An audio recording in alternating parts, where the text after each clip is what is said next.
Good evening or afternoon, depending on where you are tuning in from. My name is Sydney Yeager, and I'm the Senior Public Programs Producer at the Museum of Jewish Heritage, a living memorial to the Holocaust.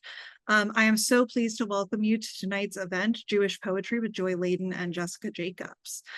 Here at the museum, we are dedicated to the crucial mission of educating our diverse community about Jewish life and heritage before, during, and after the Holocaust. As part of that mission, our programs illuminate the stories of survivors, broader histories of hate and anti-Semitism, stories of resistance against injustice, and more.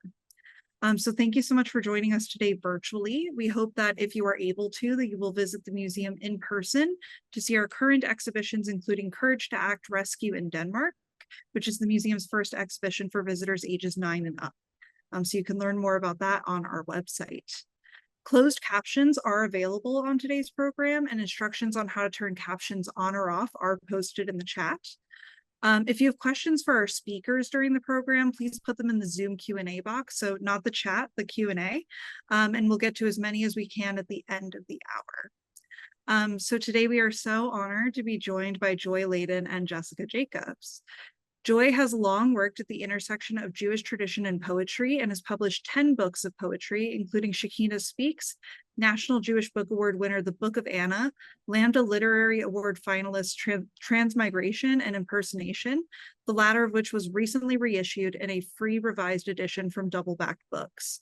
A new collection, Family, is forthcoming from Persea in September 2024 and is available for pre-order now. And the link for that will be in the chat as well. Her work has been recognized with a National Endowment for the Arts Fellowship and a Fulbright Scholarship, among other honors.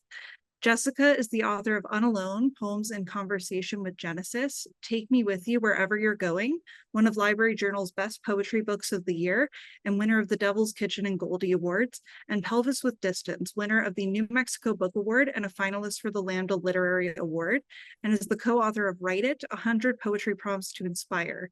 Jessica is the founder and executive director of Yetzirah, a Hearth for Jewish poetry, and the link for Unalone is also available in the chat. So thank you so much for joining us. And now I'm going to hand things over to Joy and Jessica.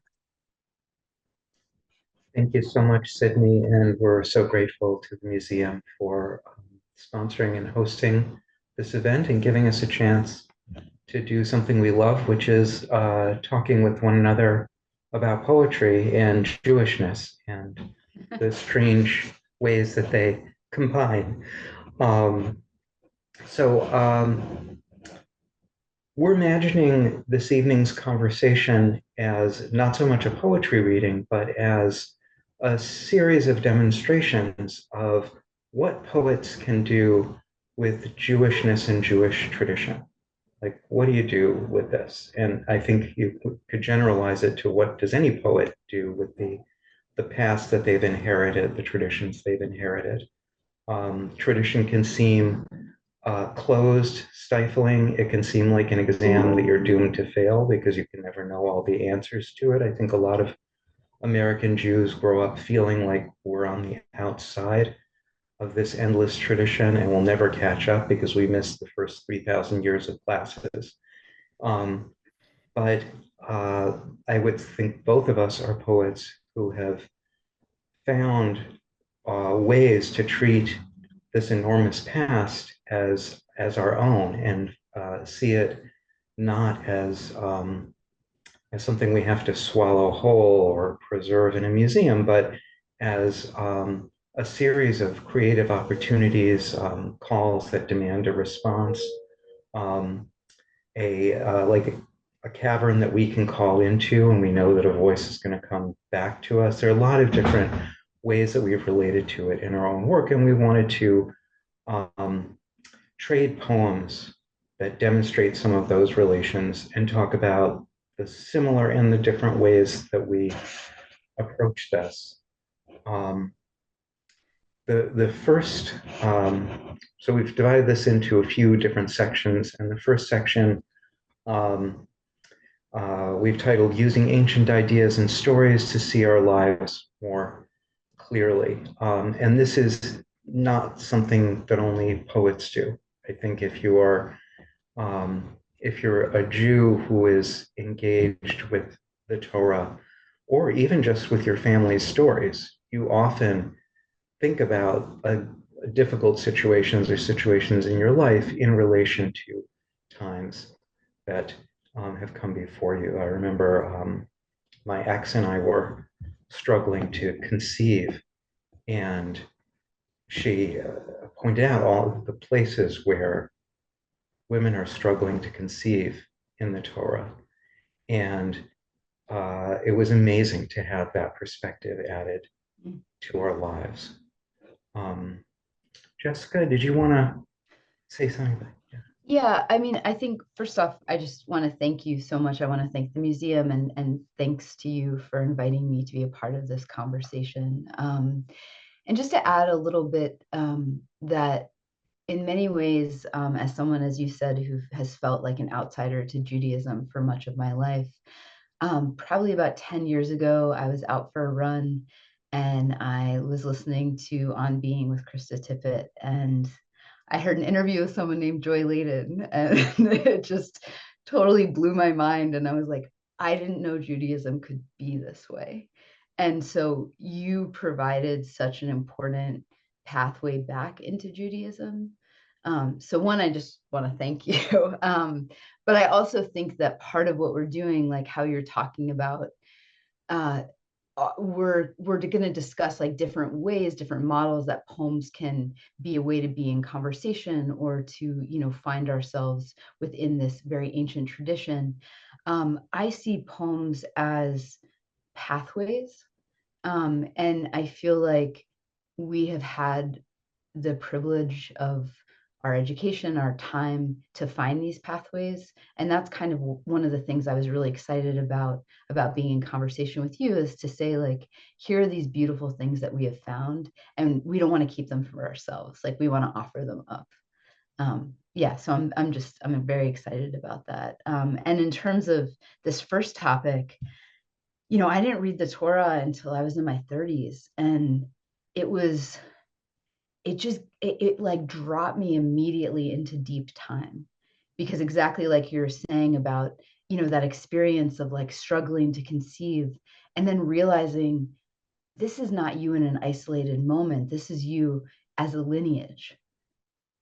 And I feel like once you move into that perspective, it changes you in really profound ways. Yes, yeah. And I love that, the idea of being, that's like it's accompanying us. Yes. Like As we opposed to have this, erasing us. yeah, this family, right, that we're a part of no matter what. And we are just one link in this chain, and there will be people after us who are also having similar experiences. So, A yeah. dysfunctional family, so I feel like I belong. I don't know if there's any other kind of family. So, yep, we just have good records of our forebears. So, would you like to jump in and share the first of these poems? Yeah, the poem that I'm going to read is called Wrestling, and it is technically, you would call it a midrash poem. So midrash, an ancient rabbinic practice of reimagining parts of the Torah, biblical stories that are usually very, very sketchy. And the rabbis would just come up with these extraordinary fantasias. Some of them are very short, some of them are very long, and quite a few are bizarre. But they show that you can bring imagination even to the Torah. And they didn't really want people like us to do it, but here we are, we're following their example. And this kind of midrash is one that they didn't do, which is it's projecting my own situation into the Torah, into a situation in the Torah, which is so that situation becomes about my situation. Mm. And it's referring to the moment when Jacob is about to wrestle with the stranger, the angel. The Torah says, and he rose up that night and took his 2 wives and 2 handmaids and his 11 children and passed over the ford of the Yabok and sent them across the river along with his possessions. and Jacob was left alone, and an angel wrestled with him until daybreak. You wish you'd stayed on your family's side. Not that you're losing, not at all. The angel's wings snap in the vice of your thighs. The angel gropes, searching out the sinew of light, the blessing you stole in disguise from a father who could only love what he couldn't recognize. The angel threatens to kill, to die, claims to be your father's God, your father himself, abashed and blind, the fear that took his eyes. You wish you could let him go, lose to keep him alive. Dissolving in the breaking light, he begs you to let him fly, his feathers melting, running down your thigh.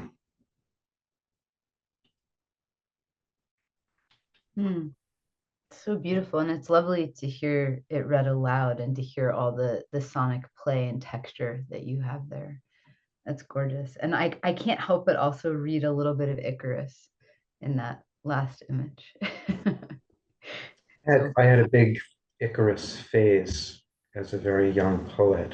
And I was always trying to figure out how I could pretend to be Icarus. It never worked, so I snuck it in. Well played. It's interesting because it's almost like we have Jacob the angel and then the father as this like triad, and then you have if you all look at the poems in the handout, it's organized in tercets and 3-line stanzas, so there's like a really interesting mimetic quality there too, which is really fascinating. And it was fun. Joy and I discussed what our topics would be, and then she went first in choosing which poem would respond to which topic. So I used that as a prompt to try and find a poem in Unalone that would speak to what she was going to share. So I also picked a Jacob poem, and for me, I was just really fascinated by how ambiguous the Hebrew is, like that you can't tell, is Jacob wrestling with an angel, is Jacob wrestling with God? And then there's this really fascinating contemporary explanation, I believe that I first saw offered by Robert Alter, that in this dark night of the soul, as Jacob is about to see this brother that he betrayed so long ago and is terrified of, that Jacob is actually wrestling with himself. This was a time when like I was doing a lot of wrestling with myself, and that was the one that really struck me. And I happened to be at this self-design retreat in this tiny cabin by a river, and so I just went at night and stood in the river until the lines of this poem came to me. So I offer that because I think that oftentimes poets, we think we have to write with our heads, but I really think we can write with our bodies as well. God wrestling, and that is one of the kind of translations of the name that Jacob is given, Israel, is one who wrestles with God. So God wrestling. The river has tasted the salt of your skin, has lapped at your calves with its current. The river has swallowed the press of your steps. There is no record of your crossing. The river is between you and everything you call your life. So you step into a stranger's arms. Your shoulder fits theirs like a bone in its socket. Their jaw notches yours. All around you, a profusion of oleanders beams back the moonlight, offering a carpet of fallen petals. In your arms, all the promises you've yet to keep, all you've done that shames you. But what is wrestling if not an embrace? It's too dark to see you have the same face, and only like this, cheek to cheek, each looking over the other's shoulder, can you see the world whole. Close at first as a slow dance, you spin and spin your tracks a tight coin. Matched, you step out, making a spear tip of your bodies. Matched, you step further, levered like rafters, needing the other to stay aloft. Your tracks trace widening circles, ringing out through the fallen blossoms. Names are acquired only when not alone. This stranger does not give you a new name, just dippers up the true one you tender in your chest. The day is breaking, the nights hold. The far bank is calling. On one side, you. On the other, your life. Join them.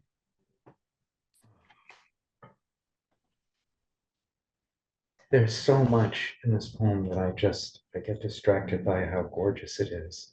The oleanders, carpet of fallen petals, and the petals, the blossoms coming back, but the tracks traced widening circles, ringing out, like ringing, and then there's a line break and out. So we get ringing in multiple meanings, which feels like rings spreading out from ringing. Anyway, Thank you. the end is ravishing. And you do an amazing thing in the, throughout my poem, the distance between the speaker and the you, it stays pretty much the same. Mm. And it's that, it's the kind of you where, like I had a coworker who embarrassed herself by saying, you know how after you've worn your socks, you just put them back in your sock drawer? And it was meant to be universal you. Right. Or, Not realizing she had just told on herself. Yes. right. So it's a plausible deniability second person, but it's intimate for that reason because it's a very see-through kind of ventriloquism. And yours feels like that up until you ask that question. And then suddenly you see more than the you that you're talking to. Yeah. And it's extraordinary.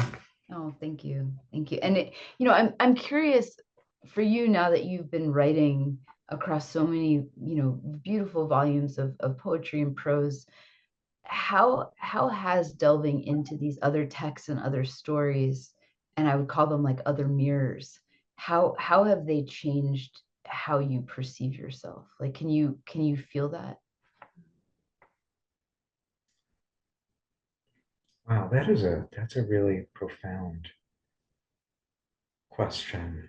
Mm-hmm. I feel like the Torah is an extremely impersonal mirror. Yeah. I read the weekly cycle, Mm-hmm. so it does accompany me in my life, and it stays the same, and I'm never the same. Even every year when I read it, I'm not the same. I'm bored in different parts, and I pay attention to different parts, and, but it never rearranges just to reflect me. Parts light up in the light of my life. Yeah. It doesn't exactly show me myself, or offers me ways of thinking. And I think what attracted me to it was kind of as an escape from self. I found having a self quite difficult and problematic, and there's an impersonality to the Torah, which I think is off-putting, but to me it's a great relief. Like the Torah really does not care that much about who I am. Yeah. It's do its thing. It's going to tell its old stories,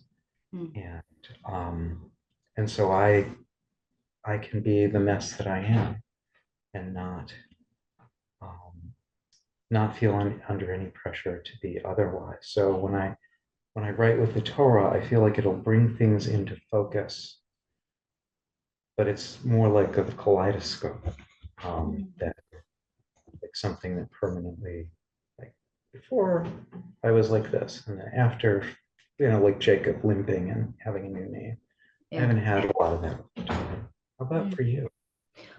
I think the kaleidoscope is really beautiful because as you turn it and turn it, right? That it's constantly giving you small reflections of different parts of yourself, myself, right? Like, and I feel like that's why this text is able to be alive to us, this ancient text, is because, like you're saying, like there's the holes, right? There's the lacunae that invite us in, and there are going to be certain ones that feel far more appealing depending on what's happening in our own life and where we can see ourselves reflected.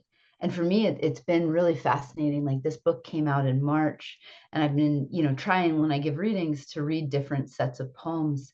And I didn't realize until then that, like, this poem, I have so many poems about self-integration and about accepting the very disparate parts of myself.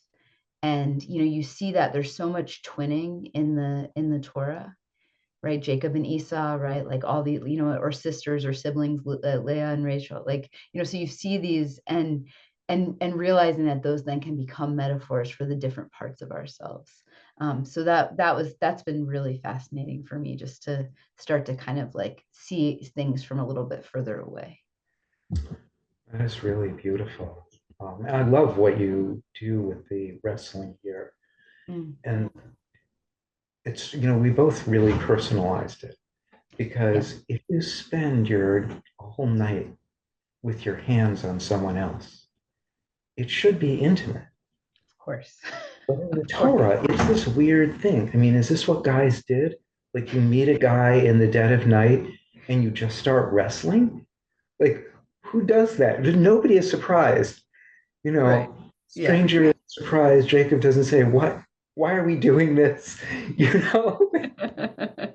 Well, after you have visions of angels, I guess nothing is odd after that. So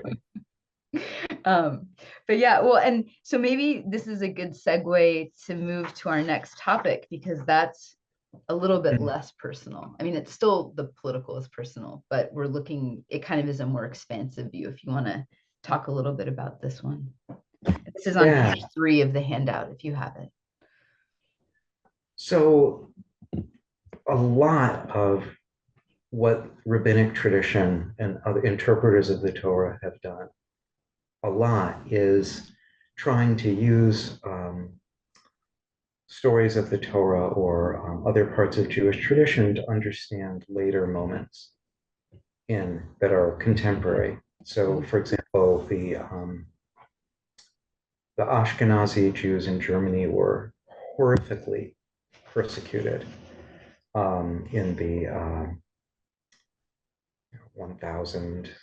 early 1000s, and they reread the story of the sacrifice of Isaac as Isaac being murdered by his father. They did not, when he was resurrected or whatever, but for them, being a Jew had a lot to do with no happy ending. Like, the knife does fall. You're not. Right. There's no ram to save them. Yeah. That's right. Yeah. And lately, I've been reading. I can't help thinking about not so much October 7th, but for me, it's the way that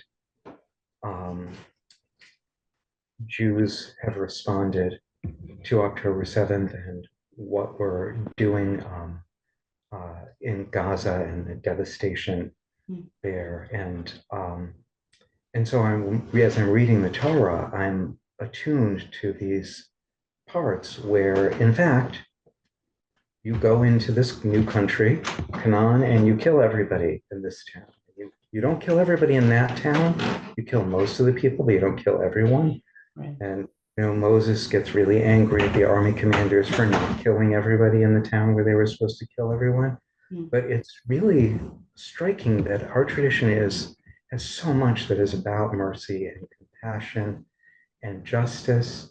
The Torah itself has laws of war, but in those stories, I don't see any compassion or empathy or hesitation or sense of, well, we're all human beings here.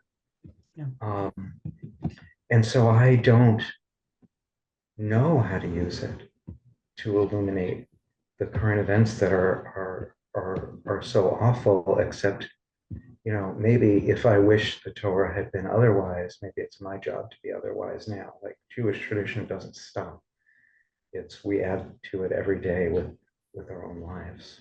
Yeah, and I mean, I think that, right, that's something, I know as a younger person I really struggled with, and I think that pushed me away from the Torah and away from Judaism was that sense of these stories of like real horrific violence. Like I think of the Shechem, like, where he does a horrific thing, right, and rapes Dinah, but that whole village is slaughtered.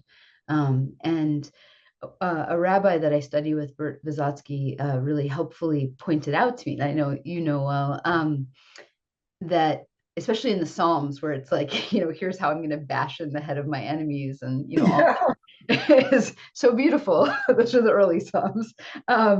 That these are written by people who are terrified and who are beaten and afraid, and they're almost trying to imagine their way into victory.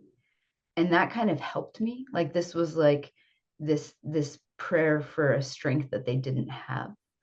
And I feel like then when I read these stories as almost like false boasts of what someone wished had happened, then it makes me, like you're saying, like imagine, okay, we're in a different place now.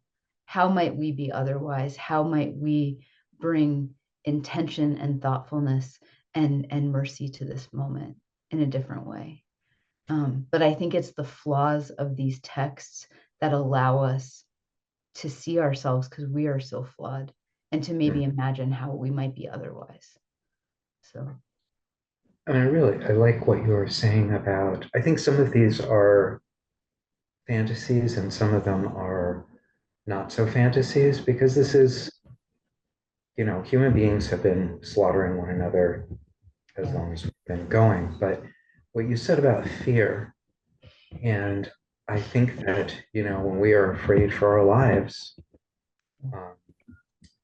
we don't necessarily have the capacity for empathy, compassion, and imagining the other. All of those things get shut down because fear says just think only about your own survival, because your survival is on the line. It's the most natural thing in the world. And so it's worth thinking about, well, how would the sound if the speaker wasn't terrified? Like, what would that look like? Yes. How if their chest and throat were more open instead of closed. Absolutely. Yeah. Would you like to read your poem? Yes. So the poem I'm going to read was indeed written when I was terrified. It was early in the Trump administration. The book that's coming out has many poems written during that period. It's called Trying to Write About the Torah. Please don't elect a dictator when I'm trying to write about the Torah. The Torah's ways are paths of peace, underground streams that never run dry or overflow, no matter how the climate changes. So it's hard to write about the Torah as forests burn and seas swallow island nations, when the Torah is an unsinkable ark, preserving at least two versions of every kind of truth to populate whatever worlds emerge when waters recede or part. And it's hard to write about a Torah that floats on waves of extinction, genuses and species, plants and peoples, lives we're happy to live, futures we can bear to imagine, when, a few verses after the flood, the very first rainbow is already shining, Pharaoh sinking, millions of slaves celebrating the first Juneteenth. It's hard to write about the Torah when the Torah and the world are written on one another, black fire and white fire, when both are always burning, when the world keeps turning to ashes and smoke, and the Torah is not consumed.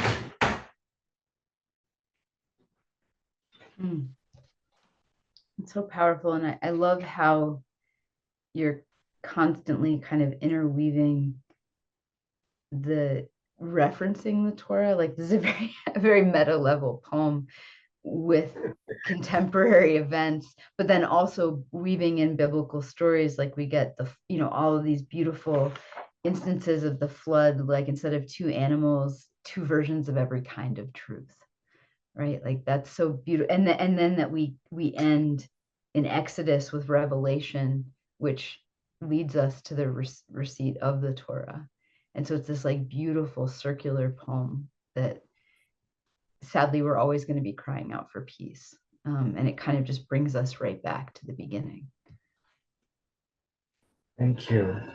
Yeah. I realized I was getting quite angry at the Torah for doing what is great about the Torah, which is all of it is happening simultaneously.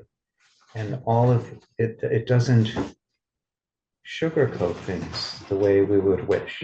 So the horrible stuff and the redemptive stuff are often like a sentence or two apart from one another. Or the same sentence, depending on when you're looking at it. Yeah. Yeah. I think the Torah is easy to get mad at sometimes, but then we keep coming back to it. And I don't know, it's kind of there waiting for us to teach something new. Yeah, so in thinking about that, and I'm glad you mentioned the binding of Isaac and the different ways that it's been read throughout history. For me, in all, I spent 7 years like in a deep dive into the Genesis, and the Akedah, like the binding, was the one story that I like could not sit with in a way that felt comfortable to me. It was just so devastating. And every time I would read it, and I'd read Midrash and these rabbis tying themselves into knots, trying to explain Abraham's choices and behavior. And it never felt right. And until I started to see it as a way to see the larger world and to think of the choice that he made to sacrifice his son as a way of proving his faithfulness. How many other things in the world can be seen in that light? And it kind of helped me understand things. And then for me, the key moment, and I hope you'll see this in the poem, is when I stopped pointing at other people and I actually looked at myself and said, when are the moments that I have behaved in this way? And I implicated myself. And I feel like, to me, like that's the most helpful thing poetry can do, and it's the most painful thing, but it's hopefully healing as well, is that it helps us see the darkest parts of ourselves so that maybe we can bring them into the light. So this begins with a quote from the philosopher Eric Hoffer. And I also just want to say, like, I feel like, when we're talking about what's happening right now in the world, I feel like we're called upon to be so definitive in our stances and what we say, and everything is, you say black fire and white fire, right? Like everything is very black and white, and that's just not the way the world is. And I want to just, like, how do we ask questions? How do we be curious and still be passionate about things, and maybe be compassionate as well? So philosopher Eric Hoffer, absolute faith corrupts as absolutely as absolute power. Why there is no Hebrew word for obey.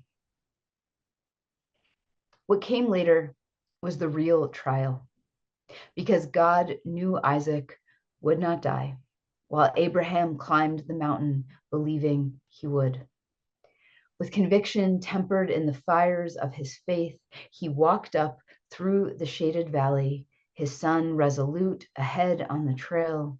Behind them, Sarah, Isaac's mother, Abraham's wife, a small darkness in the distance, growing forever smaller.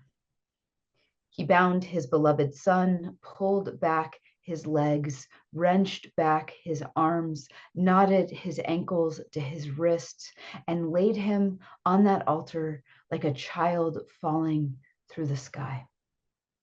He held the knife, knowing from every animal he'd ever sacrificed how his son would jerk and shudder when the blade opened his throat. The familiar smoke of offered flesh. What came later, even with Isaac alive in the fields, inside Abraham was the knowledge of what he'd been willing to do. When they passed in the tent, Isaac rubbed a remembered ache in his shoulder and never again held his father's eye. Sarah, smelling the imagined ashes on her husband's fingers, the blood in the crease of his throat, turned from him in the night. And on every path Abraham walked from that day forward, his son as he had been, a small back, barely the span of his hand, slung with the kindling meant for his burning. Seconds from the slaughter of the one meant to carry his line, of the son he'd wanted all his life, who's to say the voice in his head was God? Judaism is not a faith, but a tradition, and isn't doubt the crux of conscience. Yet what came later, on a Sabbath morning, centuries on, was a congregation in Pittsburgh reading this story of Isaac's binding, of Abraham's terrible bind, when a man burning with unquestioning belief entered with a gun and with no better angel to stay his hand, opened fire, believing the death of Jews would keep our country safe, believing this massacre, elderly congregates bleeding out on the floor, was God's work. Who would call such actions holy? And how many more times will each of us come down from the mountain, conviction knocking like a knife in our belt loop, stained with all we would have done? My daily gods are minor ones, of pride, of lust, of impatience and complacency. Yet how many have I harmed on the way to what I thought was right? Or, with hindsight, on the way to what I wanted? And how many sorry sacrifices have I made of myself? What if we turn from certainty and arm ourselves instead with questions? Obey, obey, obey is everywhere in translation. The real word is Shema, listen.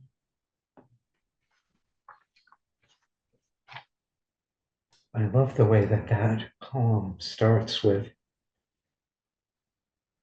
really, yeah, I think this is the first act of Jewish violence, right? So After Cain's first murder, sadly. he's not Jewish, Oh, good right? point. Fair point. Yeah, you don't get human beings for very long before there's an act of violence. That's true. Very, very fair point. Yes.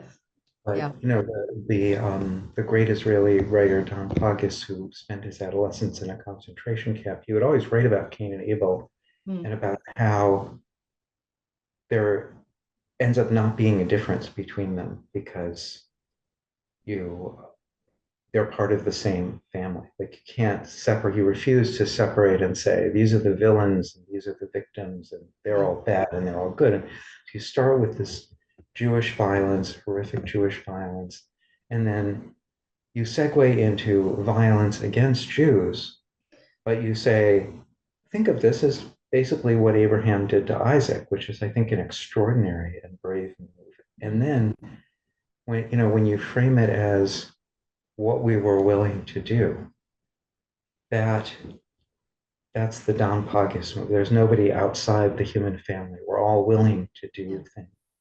That's what haunts me about now. No matter what happens in Israel and Gaza, we will always have been willing to do all of the things that we have done. And I so admire the courage of this poem in embracing that. And I feel like when you were saying the black fire and white fire thing, the original light of creation the first light, when God says, let there be light, Yeah. it's light mixed with darkness. It doesn't Yeah. get separated until afterward. And I feel like you're calling us in this poem and what you were saying to get back to the original light instead of trying to, separate these things out, because that the need to be all one thing or all another, I think it's always linked to violence. Well, and it's linked to othering, right? Which immediately is also a form of violence in itself. And I think when we can say, yeah, these are all mirrors of the same thing. These are all instances of a similar impulse. And one of the readings, I think that's so beautiful what you're talking about, like bringing it back to that original light. And as I was reading and rereading, the first chapters, like so slowly, with terrible biblical Hebrew, so that also slowed me down. Darkness was there, right? Like there was darkness, just existed. The thing that needed to be created was light, and then there had to be the separations made, like the Havdalah, right? And that to me is deeply sad and devastating, but also so beautiful, because then light can be created, right? Like if we are made in God's image, like that is something that we have within us. So we have the darkness inherent, but then we also have this light making capacity. So we could all say, light, be, when you're saying with regard to what's in yeah, ourselves or what we make together, we have the capacity for light to answer. and to tease it out from the darkness without denying the darkness. So yeah. But thank you. Yeah, it was really interesting to sit and listen to these poems. And I appreciate that your poem begins with a plea, like a direct address. Please don't elect a dictator. Um, and it's almost like you're saying, right? Like there's like that hidden eye. So it's like almost speaking back to the self and then crying out at the same time. And that feels really powerful. So I'm keeping an eye on the clock, because I know we're going to try to get to questions in about 7 minutes. So if anyone has questions, please do put them in the questions or in the chat for Sydney. And Joy, I don't know if you want to take the last few minutes just to read one more poem. Oh, thank you. I feel like I would like to trade poems with you all night, actually. we can meet up after. It'll be great. All right, thank you. Yeah, you all have access to all of the poems, and so I'm going to read. Um, I'm going to read one, but Jessica's poem that follows it is terrific. Actually, all the poems are terrific. Oh, and it's page 10, right? It is page 10. Okay. Yeah, so one of the things that a lot of Jewish poets have done is further the tradition of portraying the divine-human relationship. If you go back to the golden age of Hebrew poetry, which was in Muslim Spain, actually in Andalusia, there are many extraordinary poems about very, very complicated, intimate relationships with God. Yehuda Halevi, Solomon Ibn Gabirol. There's phenomenal stuff. So it's a long tradition, and I just wanted to finish by reading one of the poems from Shekhinah Speaks. So this is an attempt to let the Shekhinah, the female immanent aspect of God, the aspect of God that dwells with us and in each of us and knows us literally inside out. And she's addressing a human you, which is singular, but she means to be each one of us. So she's talking to each one of us. It's called Forgetting, and it has 2 epigraphs. Can a woman forget her baby or disown the child of her womb? Though she might forget, I could never forget you. That's from Isaiah. And a Cosmo article called What It's Like to Lose Your Entire Memory. And all of the words in this poem come from one of those sources or another.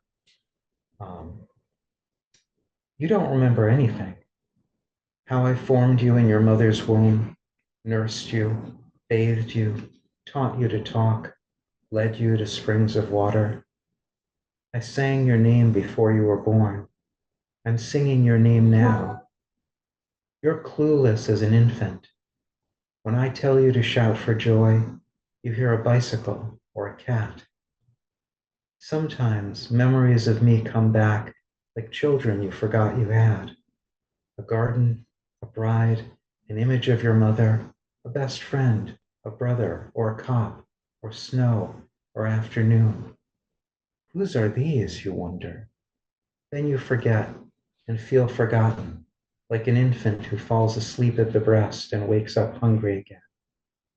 Your mother might forget you, child, but I never forget. Your name is engraved on the palms of my hands.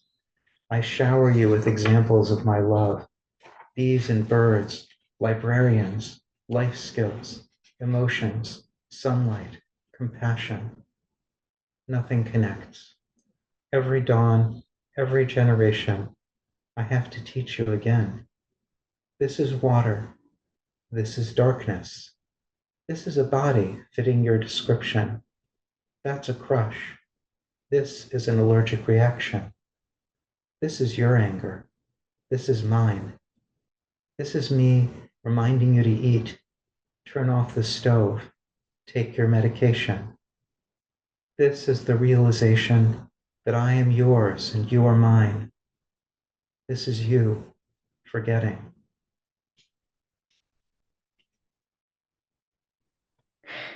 Oh, I love this poem so much. It's so good. Oh, and this is another one that immediately makes you want to just read the poem over and over again because you want to remember. Oh, sorry, I just kind of want to gush about how great this is. This idea of who are these, you wonder, then you forget and feel forgotten. And it's like something you both are and are doing simultaneously. And that's just like so powerful. And there's something about that image. Your name is engraved on the palms of my hands. Oh, and to feel like there's all those images of, you know, God taking people up and like in God's hands, and like that's where you would feel your name pressed against you is just, yeah. And there's no division, right? You have Isaiah, you have Cosmo, and then like sacred, profane, like you're refusing dichotomy, and it's so powerful. And ooh, yeah, this is a great poem. Yeah, the name engraved on the palms of your hands. I would never have thought of that. That is like disturbing if you think about it, but that's in Isaiah. And God does say that, but just to like the people. And then you can hear Cosmo in a body fitting your description because it's this first person thing about a woman who suddenly lost her memory. And they found her because a woman matching her description was found by somebody. She couldn't talk or anything. She lost, her brain was wiped. Wow.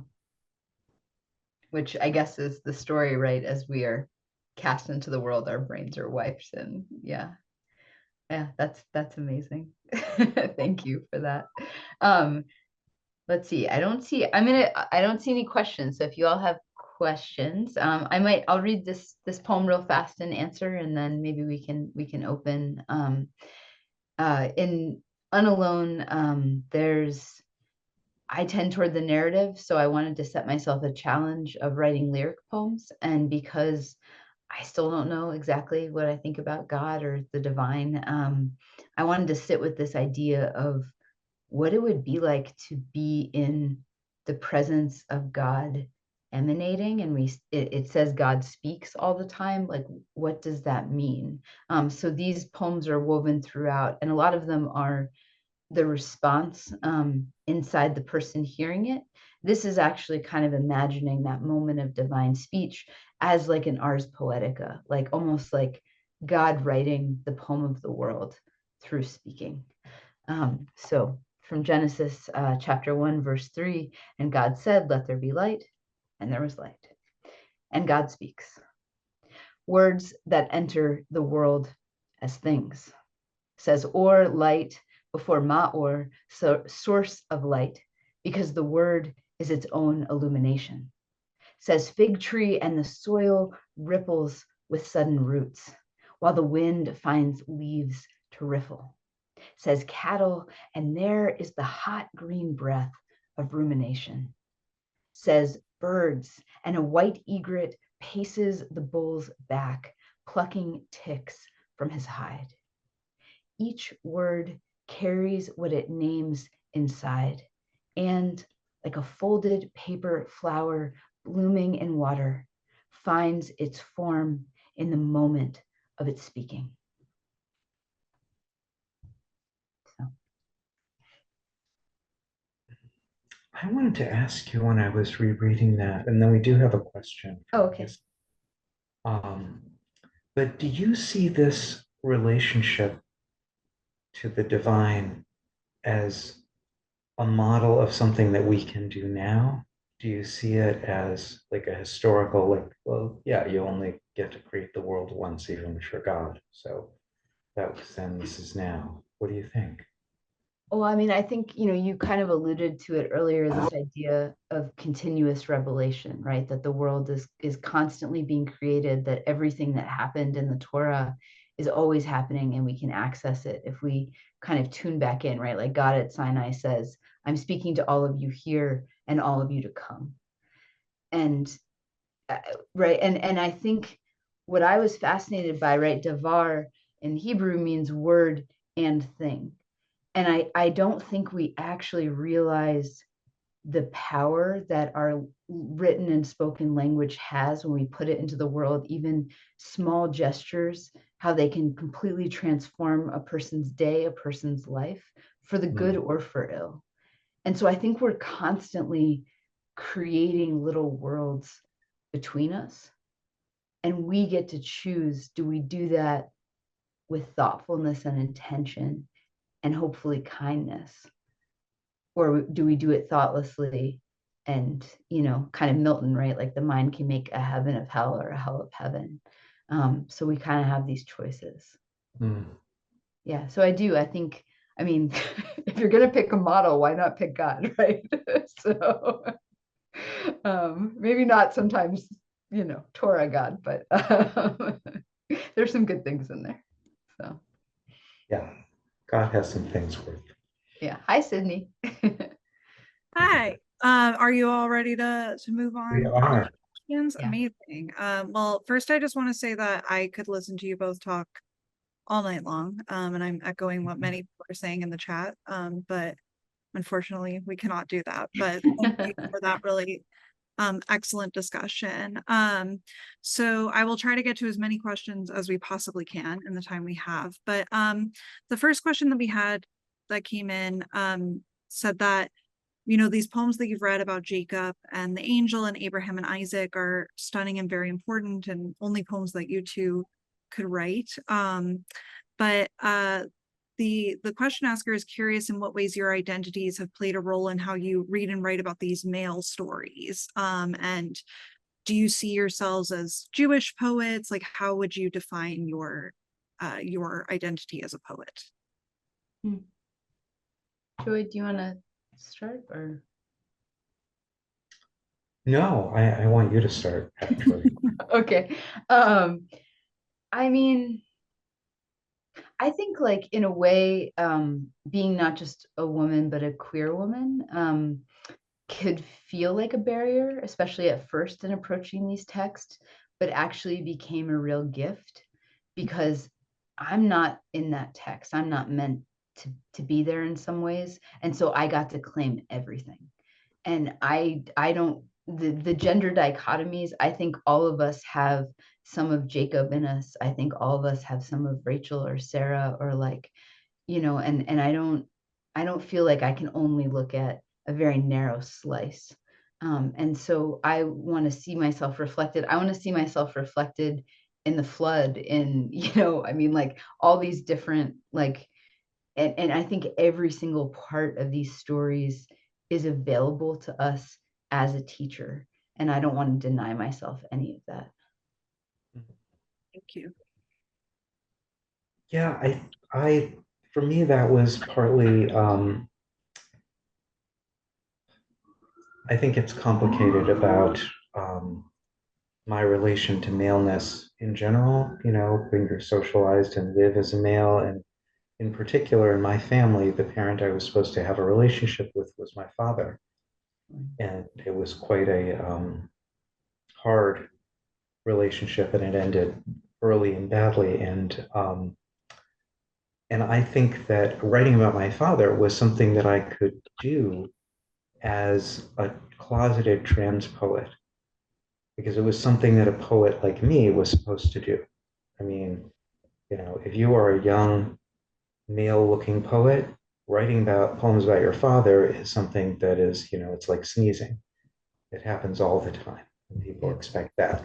So it was a way to tell some difficult truths about my life without actually coming out of the closet at all. I think what Jessica is saying about I don't think any of us is in the Torah. I don't know any fathers. I mean, I know that there are fathers who commit horrific acts of violence, but I'm not sure there are any fathers who read the Akedah and say, oh, yeah, finally, a father like me, Abraham's tying his son down and sacrifice. You know what I mean? Like, these are all strange people. And so maybe that's me relating to them in terms of my queerness. Like, I'm relating to them by seeing their queerness as opposed to relating to them by seeing their maleness. Mhm. I don't know if I see myself, I do see myself as a Jewish poet. And I don't know if I see myself as a Jewish woman poet because that's where it gets complicated for me. I feel like Jewish, yes, I was raised to be a Jew. I always identified as a Jew. So I feel entitled to do that. But I'm not sure. I mean, there are people who would disagree about whether I fit into Jewish women or whether I don't fit into Jewish women. So mostly, I just don't assert that identity. I'm me, and make of me what you will, because you're going to do that anyway, no matter what I say. Thank you. Thank you for both of those answers.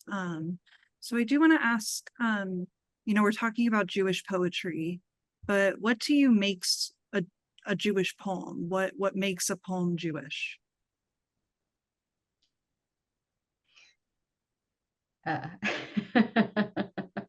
know it's a big question. Well, I'm laughing because I run Yetzirah, which is a literary organization for Jewish poets, and everything, anything, nothing. I mean, I think I could say, oh, Jews use humor, or they use skepticism, or they, and then I'm going to show you 50 poems that do something entirely different. And so I think that it's like, I'm really fascinated, Joy, by what you're saying about identity. And to me, like, we carry all of our identities within us. And what I think is fascinating is like which poems call that identity as a lens to be at the forefront. So sometimes I'm writing more from a woman's perspective or a Jewish perspective, but like they're all there. So no matter what we write about, like, I'm Jewish, that's a Jewish poem, right? That's how I see it. I would say that there are some of my poems, which I was selecting for tonight, that are marked as Jewish, right? Because one of the things about identities is if other people don't see them, it's like the tree falling in the forest when no one hears it, right? Do you have an identity if nobody knows it? It's a question I asked for much of my life. And so in some of my poems, they're marked as Jewish by their explicit connection with Jewishness in one way or another. And I love saying Jewish in poems because it's a word that I've never liked. And I felt like I should never say it when I was a young poet. So now I will delight in transgressively saying it periodically. There are also poems that come for me from Jewishness or Jewish experience, or like, when I write about the Torah, I write about somebody to whom the Torah belongs, not exclusively, but it belongs to me as much as anyone. And I feel like that is a Jewish way of writing about the Torah for me. So even if it's not obvious in the poem, there are poems that are Jewish for me. Whereas like the Shekhinah poems, in terms of their sourcing, they're Jewish, but the Shekhinah who's speaking doesn't care whether she's talking to Jews or not. I mean, this is a category that has no meaning for her. So I'm like, oh, this is me being a Jewish poet, and the Shekhinah is, oh, this is me being God. That's what matters here. Please focus on me. I'm talking right now. I don't care about your Jewishness. Well, I mean, I think like I look back though at my first two books, which were written when I was in a very secular place and not engaged with Judaism. And I can absolutely see that I was raised in a Jewish culture and that there are concerns like from that culture, even if I didn't know that, but I can see it retrospectively. So that's why I don't know. Like I think maybe it's maybe the tree isn't immediately apparent when it falls, but like you'll probably find it down at some point. So. Well, I know we're over time, but I do want to ask one last question that came in. And I'll just read this. Listening to your wonderful readings, I'm imagining a poem you both write together, a verse of each of yours, one after the other. Can you imagine that? I only Joy if you get to be Cosmo and I get to imitate Isaiah, and then we can. Wow. Okay. All right. You give me the hard work. we can trade. It'll be fun. That's a beautiful idea. Thank you. Yes, thank you. love to read it. Well, I want to thank everyone for staying a bit over time, and especially Joy and Jessica. Thank you so much for taking the time to be here with us and for this really meaningful conversation that made me cry several times. So I just felt a lot. So I really appreciate it, and for putting so much care and work into this conversation. Thank you so much.